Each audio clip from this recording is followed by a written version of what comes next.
Hello, എല്ലാവർക്കും നമസ്കാരം. പുതിയൊരു വീഡിയോയിലേക്ക് എല്ലാവർക്കും സ്വാഗതം. അപ്പോൾ ഇത് രാവിലെ 5 മണിയാണ് കേട്ടോ. അപ്പോൾ വീട്ടിൽ അനിയൻ മാല ഇട്ടിട്ടുണ്ട്. അപ്പോൾ അവൻ കുളിച്ച് വന്നിട്ട് കർപ്പൂരം കത്തിച്ചിരിക്കുകയാണ് കേട്ടോ പൂജാമുറിയിൽ. അപ്പോൾ ആ ഒരു കാഴ്ചയാണ് കേട്ടോ നിങ്ങൾ കാണുന്നത്. അപ്പോൾ ഞാനും കുളി കഴിഞ്ഞ് വന്നിട്ടൊന്ന് തൊഴാനായിട്ട് വന്നതാണ് പൂജാമുറിയിലേക്ക്. ഇപ്പോൾ പിന്നെ വൃശ്ചിക മാസം ആയത് കാരണം കൊണ്ട് വലിയ തണുപ്പും കാര്യങ്ങളൊന്നുമില്ല. മഞ്ഞും ഒക്കെ കുറവാണ്. കൂടുതലായിട്ട് തണുപ്പും കാര്യങ്ങളൊന്നുമില്ല. ഇവിടെ അങ്ങനെ കാര്യമായിട്ട് തണുപ്പൊന്നുമില്ല കേട്ടോ. നിങ്ങളുടെ നാട്ടിലൊക്കെ എങ്ങനെയാണെന്നുള്ള അറിയില്ല, നല്ല തണുപ്പുണ്ടോയെന്നൊന്നും അറിയില്ല. അപ്പോൾ ഇത് നേരെ വെളുത്ത് വരുന്നുള്ളൂ കേട്ടോ. അപ്പോൾ ഇന്ന് നമ്മൾ രാവിലെ ചായക്ക് ഉണ്ടാക്കാൻ പോകുന്നത് ഗോതമ്പ് ദോശയാണ്. അപ്പോൾ ഗോതമ്പ് ദോശ ഞാൻ ഉണ്ടാക്കിക്കൊണ്ടിരിക്കുകയാണ് കേട്ടോ. അപ്പോൾ ഗോതമ്പ് ദോശയ്ക്ക് നമ്മൾ അടിപൊളി ഒരു ചമ്മന്തി ഉണ്ടാക്കുന്നുണ്ട് കേട്ടോ. ആ ഒരു ചമ്മന്തിയുടെ റെസിപ്പി ആയിട്ടാണ് ഞാനിപ്പോൾ ഇന്ന് വന്നിരിക്കുന്നത്. അപ്പോൾ അതിനായിട്ട് ഞാനിത് ഗോതമ്പ് ദോശ ഉണ്ടാക്കി കഴിഞ്ഞതിന് ശേഷം നമ്മൾ ആ ചട്ടിയിൽ തന്നെ നമ്മൾ ഉണക്കമുളകൊന്ന് നമ്മൾ ചൂടാക്കി എടുക്കുകയാണ് കേട്ടോ. ഒന്ന് വറുത്തെടുക്കുകയാണ്. അപ്പോൾ പിന്നെ കുറച്ച് ചെറിയ ഉള്ളിയുണ്ട്. അപ്പോൾ ഇത് രണ്ടും നമ്മളൊന്ന് ചൂടാക്കി എടുക്കണം. അപ്പോൾ ഇതാണ് ഇന്ന് ദോശയുടെ കൂടെ ഉള്ളത് കേട്ടോ. പിന്നെ സാമ്പാറുണ്ട്. അപ്പോൾ എനിക്ക് കുറേ ദിവസമായി ചമ്മന്തി ഉണക്കമുളകിട്ടുള്ള ചമ്മന്തി കൂട്ടാനുള്ളൊരു ആഗ്രഹം കേട്ടോ. അപ്പോൾ ഞാൻ ഇന്നത് ഉണ്ടാക്കാമെന്ന് വിചാരിച്ചു. അപ്പോൾ അതിനൊരു വീഡിയോ കൂടി ചെയ്യാമെന്ന് വിചാരിച്ചിട്ടാണ് കേട്ടോ. അപ്പോൾ നമ്മുടെ ഉള്ളിയും ഉണക്കമുളകും കൂടി നല്ലോണം ചൂടാക്കി എടുത്തിട്ടുണ്ട്. പിന്നെ 2 വെളുത്തുള്ളി അല്ലി എടുത്തിട്ടുണ്ട്. പിന്നെ കുറച്ച് കറിവേപ്പിലയുണ്ട്, കുറച്ച് പുളി എടുത്തിട്ടുണ്ട്.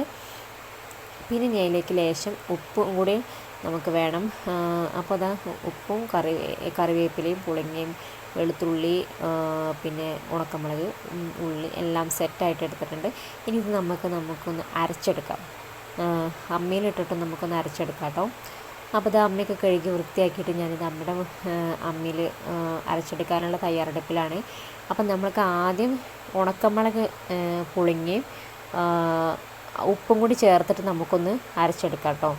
അപ്പോൾ ഇത് മൂന്നുമാണ് ഞാൻ ആദ്യം ഇതൊന്ന് അരച്ചെടുക്കുന്നത്. പിന്നെ ഉള്ളി ഒരുപാട് അരയാൻ പാടില്ല. ഉള്ളി നമ്മൾ ലാസ്റ്റാണ് അരയ്ക്കുന്നത്. അപ്പോൾ ആദ്യം നമുക്ക് ഉണക്കമുളകും പുളിങ്ങി ഉപ്പും കൂടി ചേർത്ത് നല്ലോണം ഒന്ന് അരച്ചെടുക്കാം. ഇത് മാത്രം മതി ചോറിൻ്റെ കൂടെയൊക്കെ കഴിക്കാൻ ഒരുപാട് നല്ല ടേസ്റ്റാണ് കേട്ടോ. ഇത് മാത്രം മതി. ഒരുപാട് പേര് ഇതിൻ്റെ വീഡിയോ ഒക്കെ ചെയ്തിട്ടുണ്ടെന്നുള്ളത് എനിക്കറിയാം. പക്ഷേ ഇത് ഭയങ്കര നല്ല ഒരു ടേസ്റ്റുള്ളൊരു റെസിപ്പി തന്നെയാണ് കേട്ടോ ഇത്. അപ്പോൾ നമുക്കിനി ഉള്ളിയും കറിവേപ്പിലയും വെളുത്തുള്ളിയും കൂടി നമുക്കിതിലേക്ക് ആഡ് ചെയ്ത് കൊടുക്കാം. എന്നിട്ട് അതൊന്ന് ചതച്ചെടുത്താൽ മതി കേട്ടോ. ഒരുപാട് നല്ലോണം അരയണ്ട, കുറച്ചൊന്ന് ഇങ്ങനെ ചതച്ചെടുത്താൽ മതി. കാരണം നമുക്ക് ഈ ചമ്മന്തി ഇങ്ങനെ കഴിക്കുമ്പോൾ ഉള്ളി ഇങ്ങനെ കടിക്കുമ്പോൾ നല്ല ടേസ്റ്റാണ് കേട്ടോ. അപ്പോൾ അത് കാരണം കൊണ്ട് നമുക്ക് ഒരുപാട് ഉള്ളി നല്ലോണം അരയണ്ട.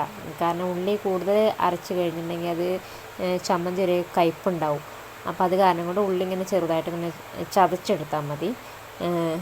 ചോറിൻ്റെ കൂടെ കഴിക്കാനും ദോശയുടെ കൂടെ കഴിക്കാനും ഒക്കെ ആയിട്ട് നമുക്കിത് വളരെ നല്ലൊരു ഇതാണ് കേട്ടോ. അപ്പം ഞാനിങ്ങനെയാണ് കേട്ടോ ഉള്ളി ചമ്മന്തി ഉണ്ടാക്കുന്നത്. അപ്പോൾ നിങ്ങളിങ്ങനെയൊക്കെയാണോ ഉണ്ടാക്കുന്നത് എന്നുള്ളതൊന്ന് കമൻറ്റ് ചെയ്യണേ. അങ്ങനെ നമ്മുടെ ചമ്മന്തി ഏകദേശം അങ്ങനെ റെഡിയായി വന്നിട്ടുണ്ട് കേട്ടോ. അപ്പോൾ ഒരുപാടൊന്നും ഞാൻ അരച്ചെടുത്തിട്ടില്ല, കുറച്ചാണ് ഞാനിങ്ങനെ ചതച്ചെടുത്തിട്ടുള്ളത്. പിന്നെ മുളകും ഉപ്പും പുളിങ്ങി നല്ലോണം അരച്ചെടുത്തതിന് ശേഷം ഞാൻ ഉള്ളി ഒന്ന് ചെറുതായി എടുത്തിട്ടേ ഉള്ളൂ. പിന്നെ കറിവേപ്പിലയും ഞാൻ കൂടുതലായിട്ട് അരച്ചിട്ടില്ല, കാരണം അതൊന്നും ചതച്ചിട്ടേ ഉള്ളൂ. കാരണം കറിവേപ്പിലയും ഒരുപാട് നല്ലോണം നമ്മൾ അതിന് കൂടെ അരച്ചെടുക്കേണ്ട ആവശ്യമില്ല. അപ്പോൾ ഇതാണ് കേട്ടോ നമ്മുടെ ചമ്മന്തി അരച്ചെടുത്തിട്ടുള്ളത്. പിന്നെ അതിലേക്ക് നമ്മൾ കുറച്ച് വെളിച്ചെണ്ണ ഒഴിച്ചു, പച്ച വെളിച്ചെണ്ണ ഒഴിച്ചു. അതൊന്ന് നല്ലോണം മിക്സാക്കി കൊടുക്കുക. നല്ലൊരു ടേസ്റ്റാണ് കേട്ടോ. നിങ്ങൾക്ക് ഈ റെസിപ്പി ഇഷ്ടപ്പെട്ടിട്ടുണ്ടെങ്കിൽ നിങ്ങളും ഇതൊന്ന് ട്രൈ ചെയ്ത് നോക്കണം. നല്ല അടിപൊളി ടേസ്റ്റാണ് ഈ ഒരു റെസിപ്പി. അപ്പോൾ ഇത്രയേ ഉള്ളൂ കേട്ടോ ഈ വീഡിയോ നിങ്ങൾക്ക് ഇഷ്ടപ്പെട്ടാൽ ലൈക്ക് ചെയ്യുക, ഷെയർ ചെയ്യുക, നിങ്ങളുടെ അഭിപ്രായങ്ങളൊക്കെ കമൻ്റായിട്ട് അറിയിക്കണം. അപ്പോൾ വീണ്ടും നമുക്ക് പുതിയൊരു വീഡിയോ ആയിട്ട് കാണാം. അതുവരേക്കും എല്ലാവർക്കും നന്ദി, നമസ്കാരം.